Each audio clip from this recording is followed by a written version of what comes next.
साथियों नमस्कार। आज कार्तिक पूर्णिमा है और कार्तिक पूर्णिमा का बहुत महत्व भी है जो हिंदू आइडियोलॉजी है। और ये माना जाता है कि एक साल में 12 पूर्णिमा होती हैं। जो कार्तिक पूर्णिमा है इसको लेकर आध्यात्मिक में बहुत सारे अलग अलग महत्व हैं। कहीं कहा जाता है कि जो त्रिपुरासुर राक्षस थे असुर, उनका वध भगवान भोलेनाथ ने आज के दिन किया था, कार्तिक पूर्णिमा के दिन। तो इसलिए भी कार्तिक पूर्णिमा की बहुत महत्व होती है और ये भोलेनाथ को पूजनी की होती है। दूसरा क्योंकि गंगा माँ की जब बात करते हैं, क्योंकि गंगा भगवान शिव की जटायु से निकली है तो इसलिए गंगा की पूजा होती है। और आज हम लोग यहाँ भीमगोड़ा बैराज है और एक बहुत महत्वपूर्ण जानकारी अपने साथियों को देंगे। जहाँ हम हैं यहाँ 292 मीटर पानी है इस समय। ये बैराज है भीमगोड़ा बैराज। 292 मीटर पानी पे हम लोग खड़े हुए हैं। चारों ओर पानी है हमारे।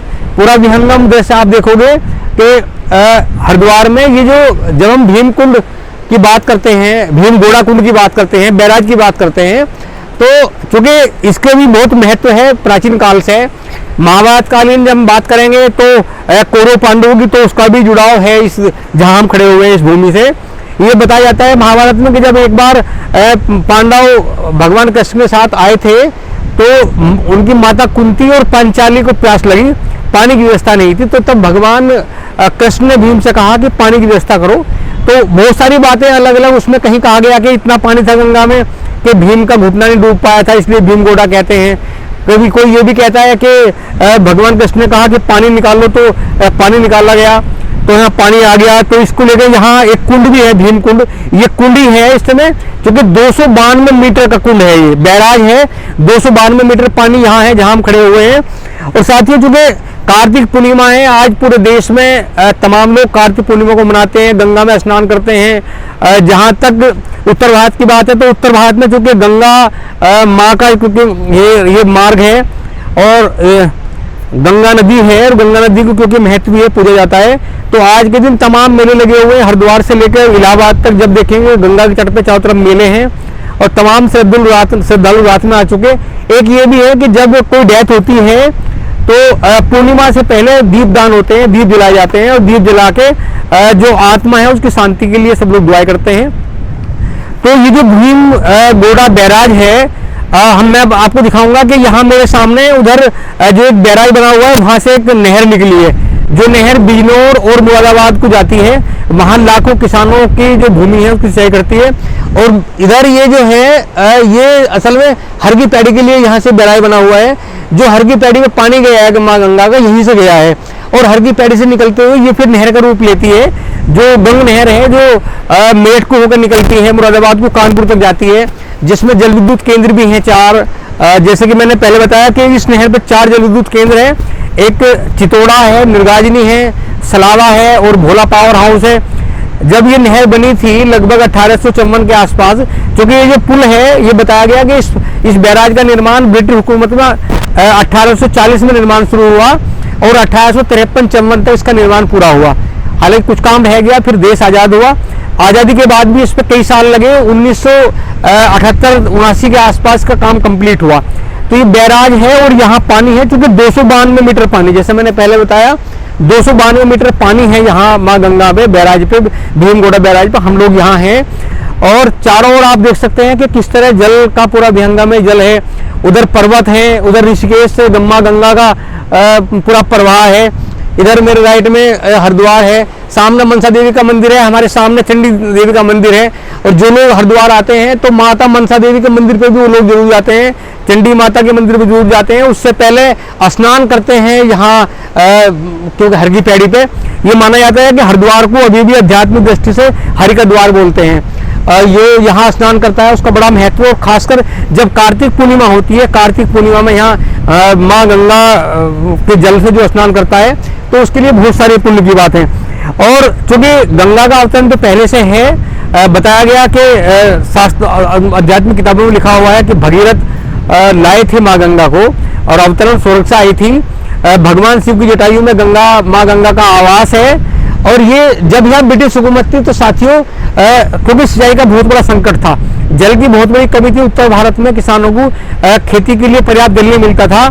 तो एक बात की हम जरूर दाएं देंगे ब्रिटिश हुकूमत की। ब्रिटिश हुकूमत ने इसे चुना और यहाँ बैराज का काम किया। भीमगोड़ा जो बैराज बनाया गया ये सबसे पहले ब्रिटिश हुकूमत में तैयार हुआ और बनना शुरू हुआ 1840 में। तब नहर निकली, एक नहर मुरादाबाद के लिए निकाली गई, एक नहर कानपुर के लिए निकाली गई। जो नहर कानपुर के लिए गई वो हरिद्वार से भादराबाद, मंगलोर, रुड़की होते हुए, मेरठ होते हुए, गाजियाबाद होते हुए कानपुर तक पहुंची है। और यहाँ से लाखों लोगों की, लाखों जो किसान हैं उनकी सिंचाई भी होती है। उस गंग नहर की अगर हम आज भी गहराई की बात करें तो लगभग 10,05,000 क्यूसेक इस गंग नहर में पानी चलता है। और गंग नहर को माना जाए तो यहाँ के जो क्षेत्र की तरक्की है, जो किसानों की तरक्की है, उस तरक्की में सबसे बड़ा योगदान इस बैराज का है जहाँ हम खड़े हुए हैं। क्योंकि भीमगोड़ा बैराज अगर ना बनता तो नहर ना निकलती, और नहर ना निकलती तो किसानों की जो सिंचाई का जो पर्याप्त साधन था, एक बड़ा साधन, वो ना होता। और वास्तव में जहाँ जहाँ से गंग नहर निकली है, चाहे वो बिजनौर मुरादाबाद की तरफ निकली हो, चाहे यहाँ से कानपुर के लिए निकली हो, हर की पैड़ी से, जहाँ जहाँ से नहर निकली वहाँ किसानों में संपन्नता आई। क्योंकि एक दौर ऐसा था कि किसान बहुत गरीब थे, उनकी आर्थिक स्थिति बहुत कमजोर थी, आर्थिक संकट में रहते थे, कुएं नहीं बना पाते थे, हरट से काम चलता था, वहाँ भी पानी कम था। जहाँ से नहरें निकली, फिर माइनर निकले, रजवाई निकले, तो किसानों की खेती, किसानों की जमीन तक पानी पहुँचा माँ गंगा का, और कृषि उत्पादन बढ़ा। तो किसानों की संपन्नता का ये बहुत बड़ा कारण है। तो आज हम लोग यहाँ 2025 में खड़े हुए हैं और आप देखिए कि जब 1840 के आसपास जब यहाँ अंग्रेज अफसर आए होंगे, उन्होंने नहर निकालने का प्रस्ताव पास किया होगा, उन्होंने देखा होगा कि नहर निकलेगी तो माँ गंगा का जो प्रवाह है, तेज प्रवाह, इसे कैसे रोका जाए। तो फिर ये वैज्ञानिक तरीके से ये बैराज का निर्माण शुरू किया। और उस समय चूंकि जो तकनीकी थी, वैज्ञानिक तकनीकी, उसने किसानों को, आम लोगों को इसका बहुत लाभ भी दिया। और आज चूंकि हम आज़ाद भारत में हैं, 2021 में, 2025 में हम हैं, 2026 का प्रवेश होने वाला है। आज कार्तिक पूर्णिमा है, 5 नवंबर 2025 का दिन है। तो हमें लगता है कि जब से देश आज़ाद हुआ है बहुत तरक्की हुई है।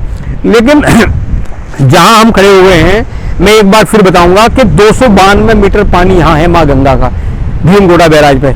तो लगातार हम लोग बताएंगे, अभी हर की पैड़ी पे भी चलेंगे, हर की पैड़ी के बारे में लोगों को बताएंगे। हालांकि सबको सर्वविदित है, सब लोग जानते हैं, हर की पैड़ी का महत्व जानते हैं। शास्त्रों में लिखा गया है, आध्यात्मिक पुस्तकों में, कि हरिद्वार को हरि का द्वार कहा गया है।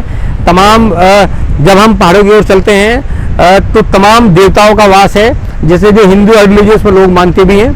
तो लगातार हम आपको हरिद्वार के बारे में दिखाएंगे, बताएंगे, आपसे लगातार संवाद करेंगे। आपसे रिक्वेस्ट है साथियों, एक बार चैनल को सब्सक्राइब करें, वीडियो को शेयर करें और ये विहंगम दिखाएं लोगों को। और जो हमारी बात हुई, हो सकता है कि हमसे ज़्यादा जानकारी आपको हो, लेकिन जो हमने बताया वो हमने एक बार जानकारी देने का प्रयास किया।